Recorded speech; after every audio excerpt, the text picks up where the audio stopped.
पवित्र शमी एवं मंदार को वरदान देने की कहानी। गणेश जी द्वारा दिया गया वरदान।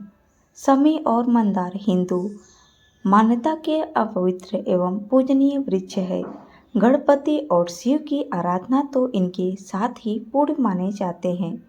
इसका कारण शमी और मंदार को विघ्नहर्ता गणेश से प्राप्त एक वरदान है, जिसकी चर्चा गणेश पुराण के क्रीड़ा कांड में वर्णित कथा में की गई है। कथा इस प्रकार है। एक बार नारद मुनि तीनों लोकों में विचरते हुए स्वर्गलोक में देवराज इंद्र के पास पहुंचे। इंद्र ने उनका यथोचित स्वागत किया। वार्तालाप के क्रम में इंद्र ने मुनि से औरव ऋषि की कथा सुनाने का आग्रह किया। नारद मुनि ने सहर्ष इस प्रकार कथा सुनाई। एक समय में मालवा में औरव नाम के ऐसे विद्वान ब्राह्मण हुए, जिनका तेज वेदों के ज्ञान से सूर्य के समान प्रदीप्त था। वह उन्हें देवताओं के समान शक्ति प्राप्त थी। बहुत दिनों बाद उनकी पत्नी ने एक अत्यंत सुंदर पुत्री को जन्म दिया, जिसका नाम शमी रखा। ऋषि शमी को बहुत ही स्नेह दिया करते थे। जब वह 7 वर्ष की हुई तो उन्होंने शमी का विवाह सौम्य ऋषि के पुत्र मंदार से किया। मंदार शौनक ऋषि के आश्रम में रहकर शिक्षा प्राप्त कर रहा था, अतः विवाह के पश्चात शमी को उसके माता पिता के पास छोड़कर शिक्षा पूरी करके पुनः शौनक के आश्रम चला गया। जब मंदार और शमी पूर्ण यौवन को प्राप्त हुए, तब मंदार अपने ससुराल गया और शमी को विदा कराकर पुनः शौनक के आश्रम की ओर वापस चला। रास्ते में एक महान तपस्वी ऋषि भृशुंडी का आश्रम पड़ता था, जो गणपति के अनन्य भक्त थे।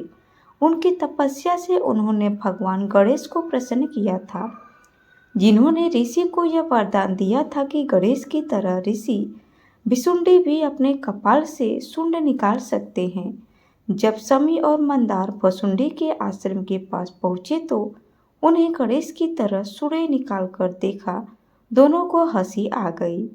इस पर ऋषि बहुत क्रुद्ध हुए और कुपित होकर उन्होंने दोनों को श्राप दे दिया कि तुम दोनों वृक्ष बन जाओ, ऐसा वृक्ष कि जिसके पास पशु पक्षी भी न आए।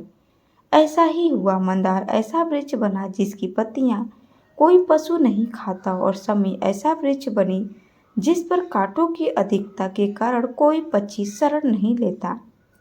कई दिनों के बाद जब भी शमी और मंदार ऋषि शौनक के आश्रम नहीं पहुंचे, तब ऋषि उनकी खोज में निकले। पहले वे शमी के पिता कौरव औरों के घर गए। वहां उन्हें न पाकर ऋषि खोजते हुए भृशुंडी के आश्रम पर आए, जहां उनके सारे वृत्तांत की जानकारी हुई। उन्होंने भृशुंडी ऋषि से दोनों को शाप मुक्त करने का अनुरोध किया, किंतु भृशुंडी ने इसमें अपनी असमर्थता व्यक्त की। तब उन्होंने भगवान गणेश को प्रसन्न करने के लिए कठिन तपस्या प्रारंभ की। उनकी तपस्या से प्रसन्न होकर गणपति 10 हाथ ऊंचे सिंह पर आरूढ़ हो प्रकट हुए। गणपति ने उन्हें वरदान मांगने को कहा। उन्होंने शमी और मंदार को शाप मुक्त करने की अवहेलना की, अतः यह वरदान देने से मना कर दिया, परंतु बदले में यह वरदान दिया कि ये दोनों वृक्ष तीनों लोकों में पूजनीय होंगे। वे शिव तथा स्वयं उसकी पूजा बिना इसकी उपस्थिति में पूर्ण नहीं मानी जाएगी। यह कहकर गणपति अंतर्ध्यान हो गए। ऋषि शौनक को अपने घर लौट गए, परंतु ऋषि औरों ने अपना शरीर वहीं त्याग दिया। इस प्रकार नारद ऋषि ने इंद्र को औरों की रक्षा सुनाई, कथा सुनाई। इसलिए आज भी शिव और गणेश के मंदिरों में हवन से पहले शमी की लकड़ियों को घिसकर अग्नि प्रज्वलित की जाती है और उसमें आहुति डाली जाती है। बिना मंदार पुष्प और शमी पत्रों के शिव एवं गणपति की पूजा पूर्ण नहीं मानी जाती।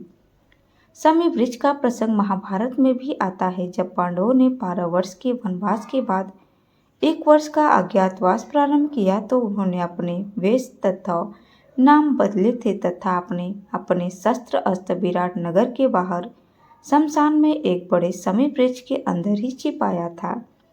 त्रेता काल में भी शमी वृक्ष का एक प्रश्न है, परंतु ऋषि का शिष्य उनसे किसी बात पर नाराज हुआ और आश्रम छोड़कर जाने की इच्छा प्रकट की।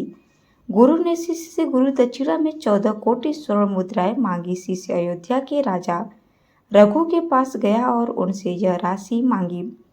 राजा रघु ने यह एक समय बड़ा यज्ञ किया था, जिसमें अपार दान करने के कारण उनका खजाना पूरा खाली हो गया था। उन्होंने उस ब्राह्मण से कुछ समय मांगा और धन प्राप्त करने के लिए आश्विन शुक्ल दशमी की तिथि को इंद्र की राजधानी अमरावती पर चढ़ाई करने का निश्चय किया। नारद मुनि द्वारा यह सूचना इंद्र को प्राप्त हुई। इंद्र राजा रघु को नाराज नहीं करना चाहते थे, अतः उन्होंने अपने खजांची कुबेर को बुलाकर अयोध्या पर धन वर्षा करने का आदेश दिया।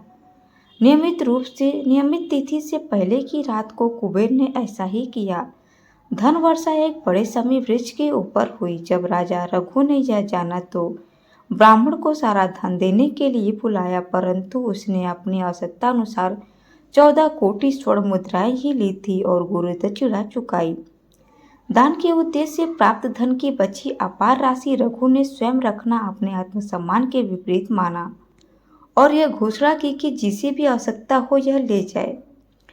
वह शुभ तिथि दशहरा थी। इसी परंपरा को रखते हुए रामचंद्र ने भी इसी तिथि को शमी की पूजा पर लंका पर आक्रमण के लिए चुना। आज भी किसी विशेष कार्य पर निकलने से पहले लोग विशेषकर राजपूत शमी की पूजा या शीश नवाते हैं। दोस्तों, आपको हमारी यह वीडियो कैसी लगी हमें कमेंट में ज़रूर बताएं। वीडियो अच्छी लगी हो तो प्लीज़ इसे लाइक शेयर सब्सक्राइब जरूर करें। Thanks for watching my video.